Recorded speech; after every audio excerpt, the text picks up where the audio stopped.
तर जरांगे पाटील नेमकं उद्यापासून कशा पद्धतीने साखळी उपोषण करणार आहेत आणि त्यावरती काय प्रतिक्रिया आहेत पाहूया।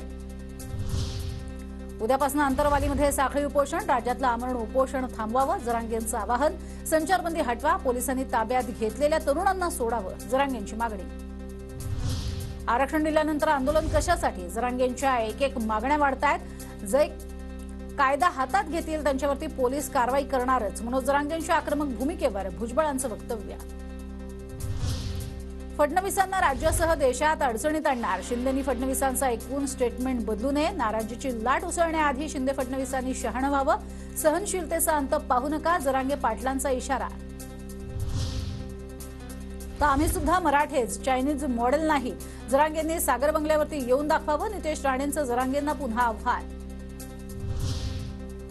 राजकीय अपरिपक्वता काल समोर आली। कालचा प्रकार म्हणजे तमाशा होता। जरांगेंमुळे समाजाला खालच्या दर्जाची वागणूक, अजय बारसकरांची टीका। मनोज जरांगे यांच्या आरोपात तथ्य आहे, त्याची चौकशी व्हावी, जरांगेंच्या सुरक्षेत वाढ केली पाहिजे, त्यासाठी आम्ही राज्यपालांना भेटणार, काँग्रेस आमदार कैलास गोरंट्याल यांची माहिती। दिल्ली किंवा मुंबई कुठेही जा, ओबीसीतून आरक्षण घेऊ देणार नाही, मराठा आरक्षणावरून मंत्री छगन भुजबळ आक्रमक। जरांगेंनी व्यक्तिगत आरोप केलेत, त्यांनी माफी मागावी, अजय बारसकरांची मागणी। तर बलात्कार, 40 लाख घेतल्याचा, 300 कोटींची संपत्ती जमवल्याचा जरांगेंचा आरोप, जरांगेंनी पुरावे दिलेले नाहीत, बारसकर आक्रमक। मनोज जरांगे पाटील यांनी आंदोलनाचा अण्णा पाटील होऊ द्यायचा नसेल तर निवडणूक लढवावी, जालन्यातनं अपक्ष लोकसभेच्या रिंगणात उतरवावं, नाहीतर निवडणूक संपल्यावर कोण जरांगे पाटील अशी चर्चा सुरू होईल, प्रकाश आंबेडकरांचा सूचक विधान।